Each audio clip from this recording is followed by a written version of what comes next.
Let's fast forward a little bit into the future. You just got your motor built. You spent a ton of money and a ton of time on getting this thing exactly how you wanted it, and you got it installed in your hot rod. One day you go out and you open the hood, you check the oil, and it's a little bit low on oil. And instead of grabbing for your favorite trusted oil brand, you grab a big old handful of dirt and throw it down the oil filler tube. Now this sounds a little crazy. Nobody in their right mind would actually do such a thing, right? But if you don't clean your engine prior to assembling it and as you're assembling it, essentially this is what you're doing. There's a reason why operating rooms are sterile environments. Same thing with your engine here. You want it to be as clean as possible because even the dust particles flying around, or in my case cat hair, because I got a furry cat, can get lodged in these places and it can actually shorten the life of your engine. So don't skip this step.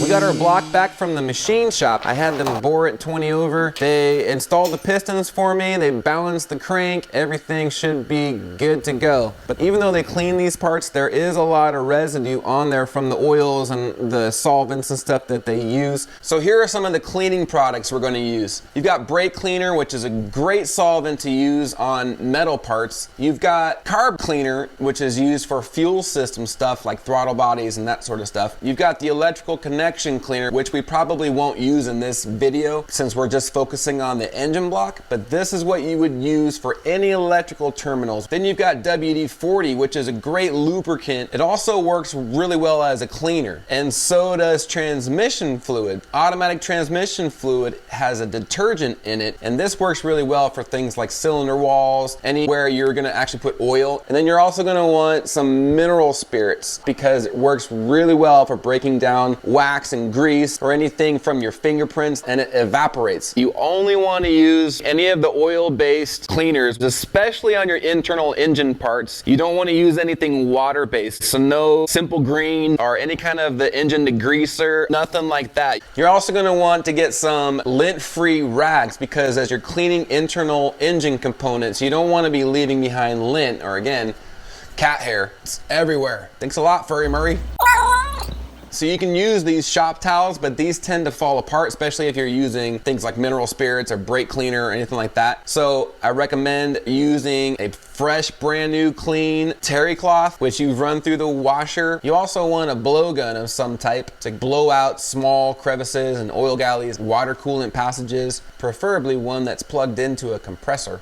And then we've got some various size brushes for cleaning oil galleys, lifter bores, and even your cylinder walls. Now they do sell engine brush kits, but man, 40 bucks for a kit, it might be worth an investment, but I found this random assortment of nylon brushes from my local hardware store, and it cost me maybe 12 bucks. You're gonna want at least one long brush to reach all the way down that oil galley that goes all the way back to the back of the engine. So this is a bottle brush, and this is actually meant to clean out the inside of straws. Make sure you use nylon brushes, not the steel brushes or brass brushes, because those can scratch. When we're pre-assembling this thing, and even after install, we're gonna use a lot of engine oil. You don't really wanna use your finger to wipe oil on bearings and stuff. So I got some of these brushes from the plumbing aisle. Again, I used to be a poop mechanic, and you can use these brushes to smooth out the oil on the bearings and not your finger, because your finger has grease and dirt that you can't see even if you wash them, or if you use a glove, sometimes that glove will get dirt on it. We're also going to soak these in mineral spirits because who knows who touched them at the store. These bristles are exposed, so they might have been collecting dust as well. Speaking of which, you're also going to need a couple of containers to let parts soak, to get into all the little threads and crevices. Speaking of nuts and bolts, thread chaser is a good idea to chase any of the threads and clear out any oil or debris that might have got lodged in there that your machine shop pressure washer, whatever they use, didn't get out, just to make sure those threads are clean, because these torque settings are very specific, and if you got dirty threads, it could throw your torque settings off, and then your engine flies apart when you're doing this drag race and stuff, and you're gonna be doing this all over again.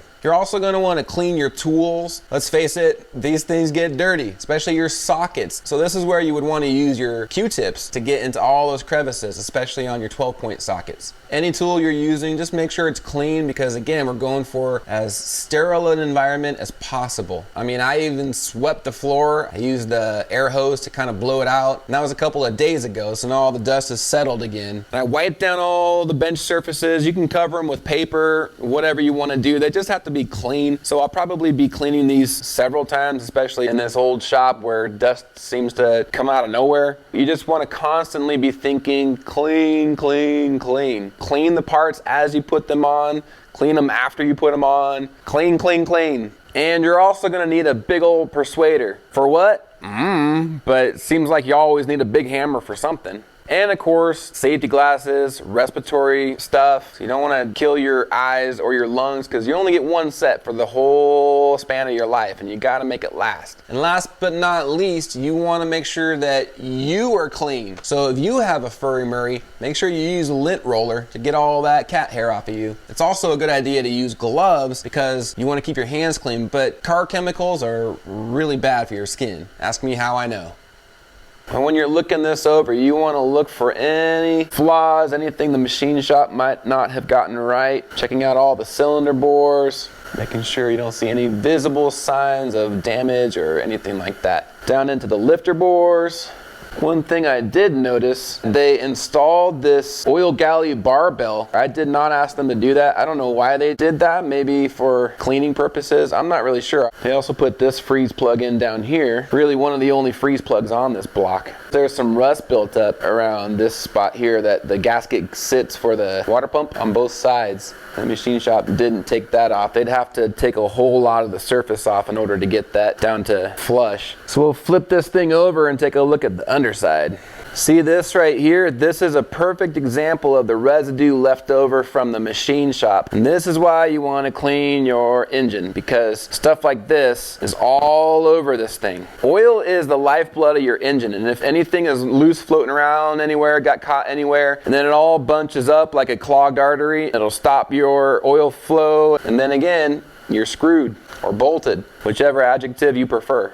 Let's talk about the path of the oil galleys. Your pump sits right on the end of the crank here, and it picks up oil from the oil pan, and then it'll do some pumpy stuff. It'll go through this hole right here, and then it turns this way towards the, what is that? Driver's side of the motor? Lefty loosey? Yep, driver's side of the motor. This little freeze plug here blocks off this long vein down the side down here to the back of the motor, and then this is where that barbell blocks it from going all the way through. And it makes the oil go down this way, and this is where your oil filter is going to sit. It goes through here, does some filtery stuff, and then comes back here nice and fresh and clean, goes down this way, shoots it this way, goes down this oil passage on the back of the motor, and then this is where it gets dispersed to your cylinders, comes out this backing plate, goes into this other hole, and then does the other side of cylinders, crankshaft, camshaft, all that stuff is pressurized through these holes, and then spit out this way and lubricates the bearings, and then just goes through each one down the line to the front of the motor where it spits out these holes here, goes into this hole, pressurizes both sides. This will do all your lifters. We'll also go through and do your cam bearings. Then it goes down and eventually will dump back into your oil pan to be sucked up again by the old pumpage and dumped through the thing with the thing and then into the filter, and it just kind of keeps going around, just like your blood in your body. So we'll just give it an initial spray down with mineral spirits. Look at that first pass with the rag. You see all the dirt that came off. So even though your machine shop says it was cleaned, you still need to clean it because there's still stuff left behind. And keep in mind, this is just the initial cleaning. We're also going to clean each part as we put them together during our final assembly. These lint-free rags, they do pretty good on smooth surfaces, but when you run them over edges or anything that has any kind of rough texture to it, they tend to fall apart, and then they are no longer lint-free. I'm actually going to use a clean terry cloth, and by terry cloth I mean my sock. Stupid lint-free towels, not being lint-free. No more lint. Now we need to remove this barbell so we can clean down that long artery down the side of the engine. See? Told you we'd need the hammer.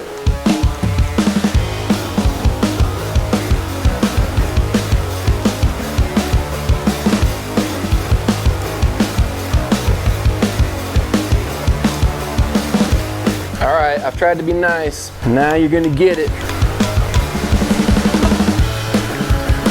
There we go. You jerk. Okay, so now we can run down that long vein with our bottle brush here that's been soaking in mineral spirits.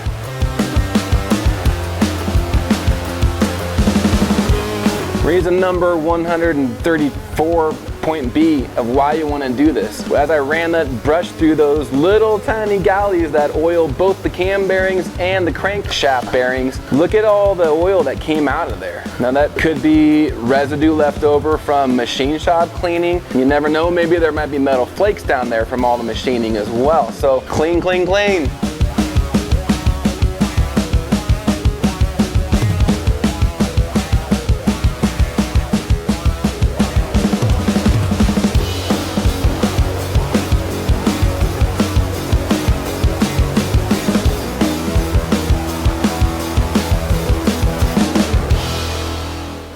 All right, kids, now it's time to add some turbo.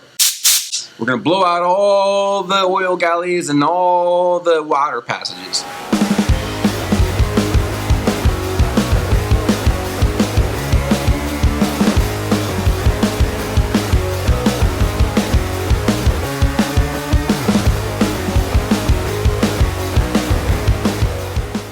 Okay, now that we're doing the crank, now is a good time to wash your hands, change your gloves, get some coffee. Little trick you can do when working on your crankshaft is attach your flywheel, and then the crank will be standing up and it's not gonna be flopping around or rolling around on the ground. It's much easier to handle when it's standing up.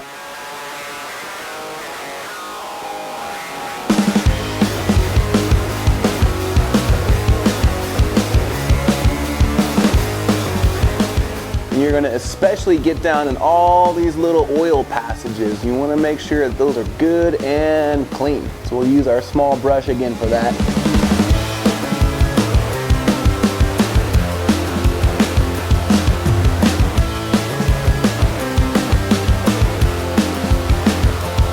Cleaner than the Pope's driving record. All right, now it's time to clean our pistons and our rods. Once again, new gloves. You don't want to get these mixed up, so make sure you keep track of which cap goes with which rod. I might even suggest you do these one at a time. It's not recommended that you reuse the rod bolts because these are torque to yield bolts. So I got all new rod bolts. These new bolts look a lot different than the original bolts. The original bolts have this fine thread all the way up, and the new bolts have what looks like coarse threads right above the fine threads, and the fine threads don't go nearly as high. However, those actually are not coarse threads. If you look at it when you spin it, they're actually not threads. And those are pretty common on a lot of GM bolts. It's a design upgrade from 2002 when this engine was built. So don't get confused by that when you order these. But one thing that you do have to do to make these new bolts fit is, see, they come with this new sleeve right here. The old ones have a sleeve in there as well, but you have to force that sleeve out of the hole because the new bolt won't fit in there if the old sleeve is in there. You can see how the bolt's not coming out. So what you want to do, hang on, I gotta find a punch. Get you a 15mm deep socket, because that's just big enough to go over the little flange here and sit on the end of the rod cap here. And then get yourself a punch and your persuader. You just kind of line it up and give it some love. And just like that, the bolt comes out with the little sleeve thing and you're good to go. See the oil residue that's on there? So that's why you clean them. Good times. So now we can clean this bad boy.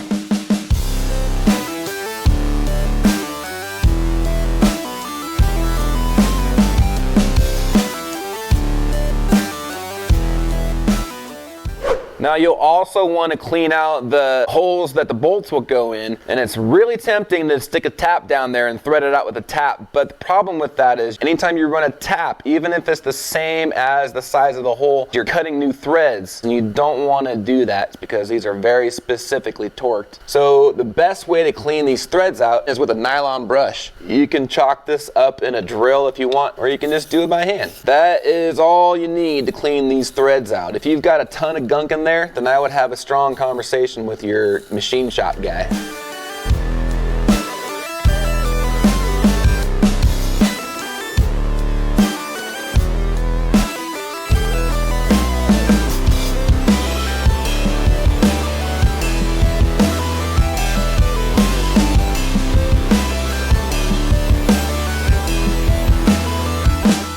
The main cap bolts and the head bolts are kind of an odd size. They're like 11 by 2.0. But again, you don't want to run a tap down these holes because of the very specific torque settings. These threads are so deep down in these holes that you probably wouldn't be able to use a tap anyway. ARP makes a special thread cleaning tool. I actually got one cheaper on Amazon. The head bolts did have some kind of Loctite substance on them from the factory, which oftentimes the cleaner can't quite get all of it out. And since these are very specific torque settings, you want to have clean threads. So a thread chaser might be worth your investment. But for now, a nylon brush attached to your drill should suffice.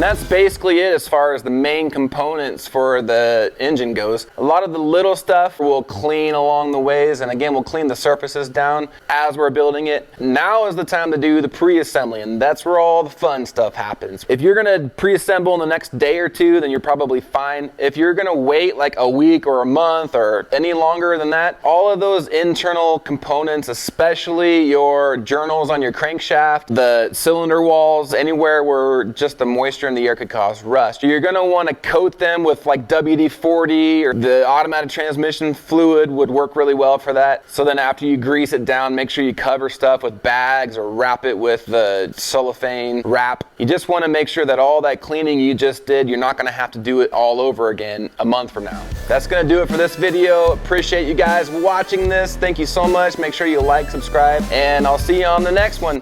Cat hair.